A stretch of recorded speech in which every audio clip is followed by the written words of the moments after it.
ગુજરાતમાં અવારનવાર ડ્રગ્સ પકડવાની ઘટના સામે આવતી હોય છે, ત્યારે ફરી એક વખત ગુજરાત એટીએસને મોટી સફળતા મળી છે. ગુજરાત એટીએસે મુંબઈના ભિવંડી વિસ્તારમાં 2 ભાઈઓની લિક્વિડ એમડી ડ્રગ્સ સાથે ધરપકડ કરી છે. મહત્વનું છે કે ગત મહિનામાં સુરતથી 51 કરોડના ડ્રગ્સ સાથે પકડાયેલ આરોપીઓની તપાસમાં મુંબઈના ભિવંડીની માહિતી એટીએસને મળી હતી.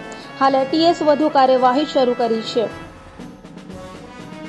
એટીએસને માહિતી મળી હતી કે ભિવંડીના ચીચબંદર વિસ્તારમાં બંને ભાઈઓ એમડી ડ્રગ્સ બનાવે છે. માહિતીના આધારે દરોડા પાડીને ત્યાંથી 10.969 કિલો સેમી લિક્વિડ એમડી અને 782 કિલો બેરલોમાં ભરેલ લિક્વિડ એમડી કબજે કરવામાં આવ્યો છે, જેની અંદાજિત કિંમત 800 કરોડ થાય છે.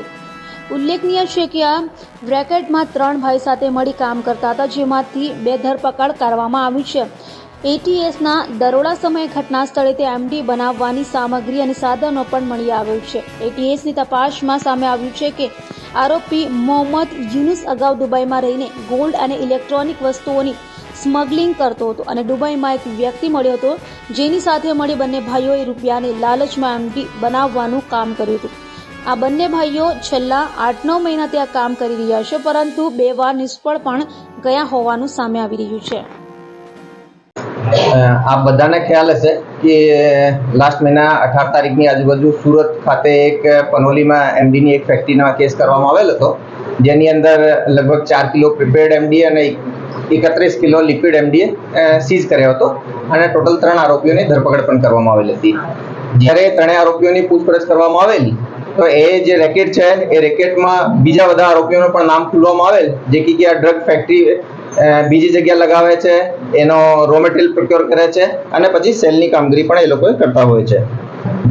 આ પ્રક્રિયા દરમિયાન 2 જે આરોપીઓ છે બીજા, જે અહીંયાના જે આરોપી સુનિલ યાદવ સાથે ખાસ કરીને સંકળાયેલા હતા, એનો નામ હતો મોહમ્મદ યુનુસ અને મોહમ્મદ આદિલ. એ બંને જે છે મુંબઈના રહેવાસી છે, એ ચિંચબંદર વિસ્તાર છે ત્યાં રહે છે. એ બંને ઉપર અમે વર્કઆઉટ કરતા હતા, હ્યુમન રિસોર્સિસ અને ટેકનિકલી.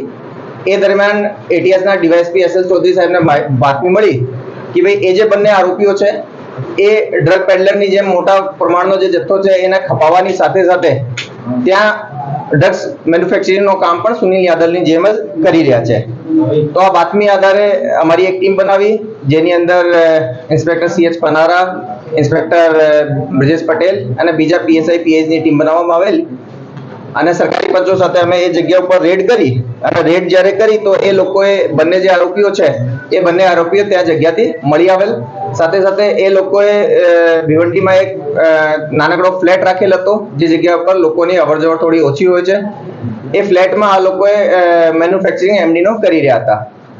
જગ્યાની જ્યારે સર્ચ કરવામાં આવેલ તો ત્યાંથી લગભગ 10 kg સેમી લિક્વિડ ફોર્મનો, સેમી સોલિડ ફોર્મનો અને લગભગ 782 kg લિક્વિડ એમડી ત્યાંથી મળી આવેલ.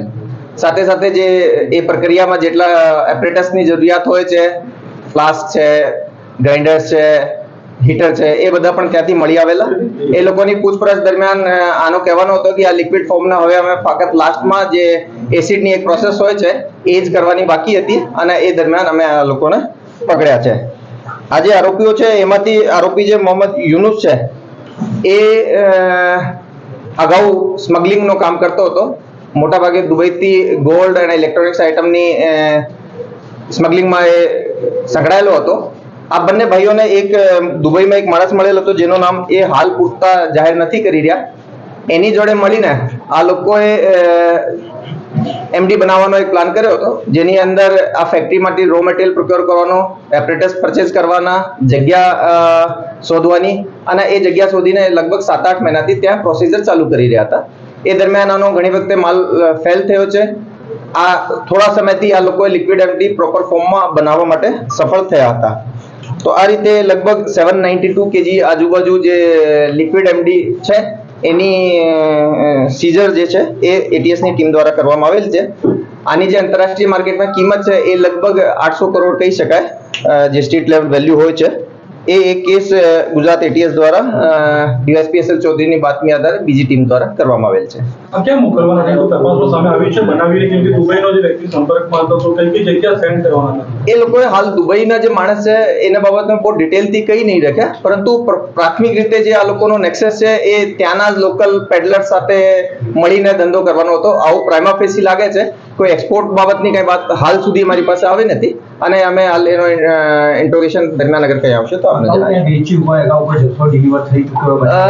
એ લોકોના હાલ પૂરતા ઇન્ટ્રોગેશનમાં આ છે કે એક બે વખત આના જથ્થા જે છે એનો જે સેમ્પલ છે એ ફેલ થયો હતો, એ એપ્રોપ્રિએટ કલર જે હતો એ આવતો ન હતો, પરંતુ આ ટાઈમથી આનો સક્સેસફુલ પ્રોડક્શન થવાનો હતો. રો મટીરિયલ બીજા કોની પાસેથી લીધું છે? ખાલી એક જ ત્યાં જે આપણે રેડ કરી છે? એ રો મટીરિયલ ઘણા બધા હોય છે આ પ્રોસેસમાં, તો દરેક રો મટીરિયલ માટે જુદી જુદી જગ્યાઓથી, તાકી એક જગ્યાથી